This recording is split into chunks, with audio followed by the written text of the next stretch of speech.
break his fast and fast at a later date, inshallah. It's actually advised. Now,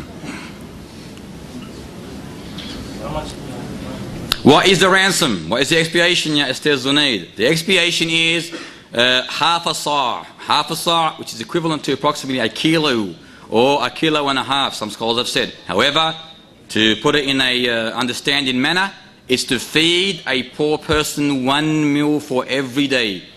Anas ibn Malik, when he got old, he could not fast, so he gathered 30 poor people over a banquet, over a large meal for the 30 days he missed in Ramadan. So he only fed them for that one time, and which expiated, was an atonement for the whole month of Ramadan for him.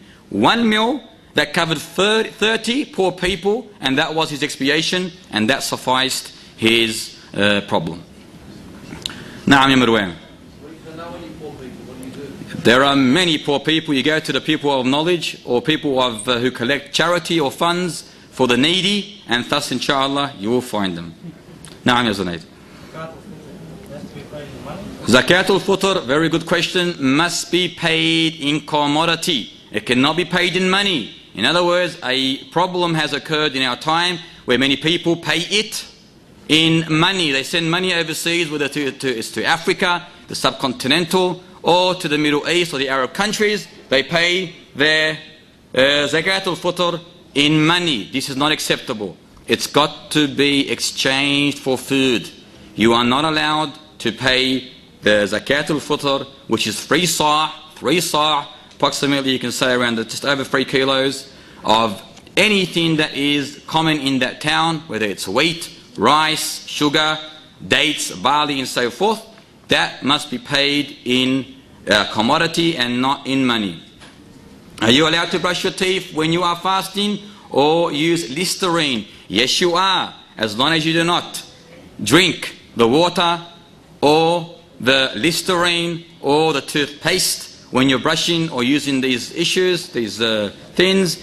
There's no problem with that. As Muhammad sallallahu alayhi wasallam used to use the siwak, and the siwak is a stick that you can derive from it some kind of liquid that purifies the mouth. So that was used by him throughout the days of Ramadan, and he actually encouraged this. Likewise, the companions radiallahu anhum used to use the siwak, and thus they likewise encouraged it. So you are allowed to use the siwak. So an analogy can be formed on that, which is the toothpaste with the toothbrush. There is no difference. Just as you are allowed to rinse your mouth, you are allowed to rinse your mouth when you are warm, when you are hot, to cool yourself down, as you are allowed to submerge in water, put your head in water when you are likewise warm. You are allowed to use the toothpaste and the siwak.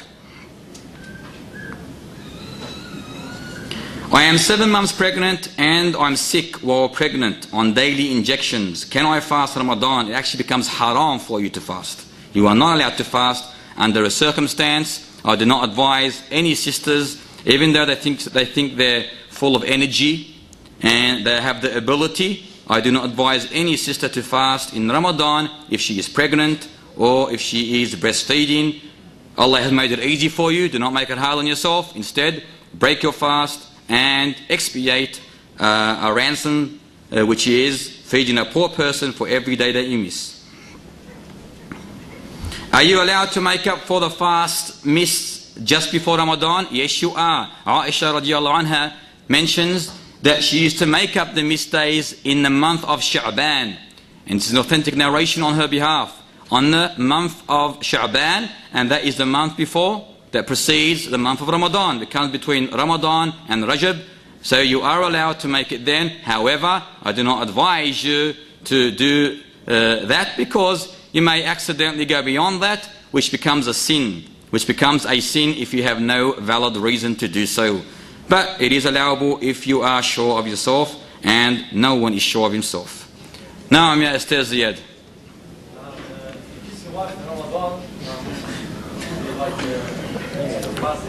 Are you allowed to kiss? Are you allowed to embrace? Are you allowed to touch your wife in Ramadan? You are absolutely allowed. Now, we can put that under 3 categories. 1, it becomes haram if you believe that kissing, that embracing, that touching may lead, or indefinitely lead. In other words, you cannot control your desire, and if that leads to the prohibition, which is committing sexual intercourse with your wife, then it is haram to touch, to embrace or kiss. If you are in doubt that this kiss or that touch or that embracing will only may lead to that problem, then it becomes disliked. If you are sure of yourself, you have control over your ability, your sexual desire, and you are sure that you will not let this go further, then it is not a problem, it is mubah, acceptable for you to do so. And Muhammad sallallahu alayhi wasallam would, as Aisha mentions, kiss his wives in Ramadan with no problem at all. Now, what if you go to the next step, you go to your wife in Ramadan? If you fall on your wife, you have perished, you can say. If you perish, it's just about the same, subhanAllah. If you fall on your wife in the month of Ramadan, which is a deliberate fall, not a forgetful fall, a deliberate fall, then a forgetful fall. In other words, if you forget your fasting, just as you may forget fasting and you eat and drink, if you forget your fasting and you do have sexual intercourse in the month of Ramadan, then you have nothing on you. There is no expiation and there is no ransom, and you do not have to make up for that day. It's forgetfulness. It's just like eating and drinking on a day when you have forgotten. But if you fall on her while you have the will and the ability not to, you know that you should not, but you fall on her due to your sexual desire, you cannot control yourself, then you must expiate for what you have done. Number one, the first thing that you are asked to do, if you are able to do it, is to free a slave. If you are unable, which is very hard today, you go to number two. Number two is to fast 2 months consecutively, which is approximately 60 days. 2 months consecutively. It's a condition that it's consecutive. If you break one of the days, you've got to start again. Number three, if you are unable to do that, which many of us are unable, then you go to number three, which is feeding 60 poor people. Feeding 60 poor people. So be careful, sisters, be careful, brothers, that you do not, for 1 second entertainment, fall under that major catastrophe.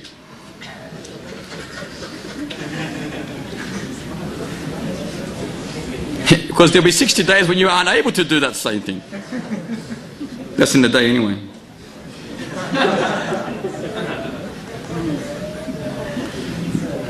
Any questions about Ramadan? تفضل يا عبد الغني أغناك الله في الدنيا والآخرة. So you said to do those three things, kiss, hug or whatever, embrace, whatever. You said it's mubah. Is it ibadah outside of Ramadan, or is it never ibadah? Because to have sexual intercourse with your wife is ibadah. But those three Good question. Is kissing, is embracing, is showing passion or romance towards your wife, in other words? And this is all romantic. If doing these things, is it halal? Is it rewarding? Yes, it is. A Muslim man will get reward if he shows affection towards his wife, care and love. By kissing your wife, you are strengthening her. You are making her or placing her in a state of security. So yes, you are, inshallah ta'ala, rewarded, especially if you intend it by doing such things in Ramadan. Are you allowed to wear long-lasting lipstick or lip gloss in Ramadan? If it's towards only your husband, it is allowed, or your maharim, it is allowed, because lipstick and lip gloss, I don't know what that is. Anyway, that is allowable if it's only to your maharim, even in the day of Ramadan, and there is no problem, as there is no problem wearing kuhl.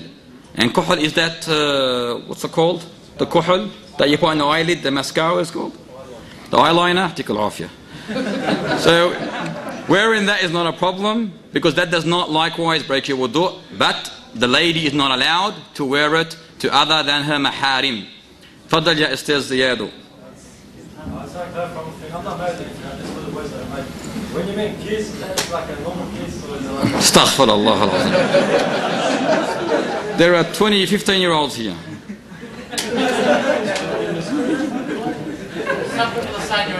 You are allowed. You are allowed to kiss, and you are allowed to do what you know you are allowed. Now, It goes beyond that. In other words, you are allowed to do what you